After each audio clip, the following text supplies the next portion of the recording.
Hey guys, it's Eggwick. So I was scrolling through Reddit when I came across this post about Valorant bringing out the worst in people. It basically details the story of someone who introduced their boyfriend to the game, and they played well together. But as he became more and more confident, he became more toxic as well. As soon as he became a higher ranked player, he began to ego and talk crap about other players in their group. I'll link the full post in the description below, but this got me thinking about why games like Valorant are so toxic.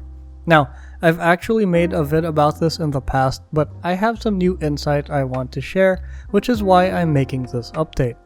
The point I made in that previous vid was that everyone has a sense of anonymity online and don't really face any repercussions for it, so this gives players the green light to be toxic because it won't really affect them once the game ends. I think that this is only part of the problem though, and that the sense of anonymity doesn't even apply to this situation. Multiplayer games like Valorant force players to work together in order to achieve a common goal, and I think this is where the bulk of the problem lies. You're expected to gel together with a team of strangers or even friends, and when there are stakes to winning and losing, people tend to lash out and blame others. It's even worse when they're complete strangers, because teamwork isn't something that just clicks randomly. Sure, you'll find people who are easier to play with than others, and that's why you duo with them, but even the best players don't always work well together. Some pro teams can't even agree on a specific way to play the game, and that leads to benching or kicking players off. But, you don't really have that luxury in ranked, do you? Like I said, many strategies in Valorant are team-based, and it can become extremely frustrating when you're not on the same page with your teammates.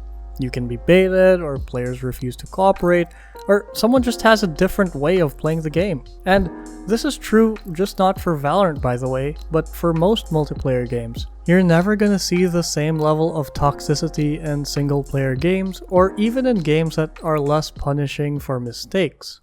Take Stardew Valley for example. It's a multiplayer game that encourages players to work together to build up their farm, or fish, or just do whatever, honestly. There isn't really any punishment for slacking off or not helping out with the overall income, although my girlfriend did get mad at me for it. And this has created one of the most wholesome gaming communities online. Because a player is so self-sufficient and can work towards a goal by themselves, they have a sense of control over the outcome of their game, even when paired with other players.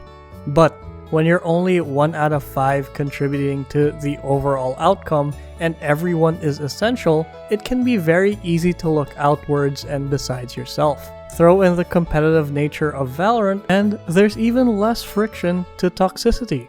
Teamwork is the bare minimum in a game that's pretty hard to be coordinated in, and pro players can tell you that. Because of this, the difference in player behavior is night and day, and even the most calm players might succumb to toxicity every now and then. The status symbol of ranks also adds to this, much like the experience of that Redditor. I think people fail to realize that it's just a game, dude, and it's not that serious unless maybe you're a pro player or aspiring to be one. But even then, toxicity gets you nowhere. But yeah, that's it for this vid. What do you guys think about Valorant and its player base? And do you think it's worse compared to other multiplayer games of its size?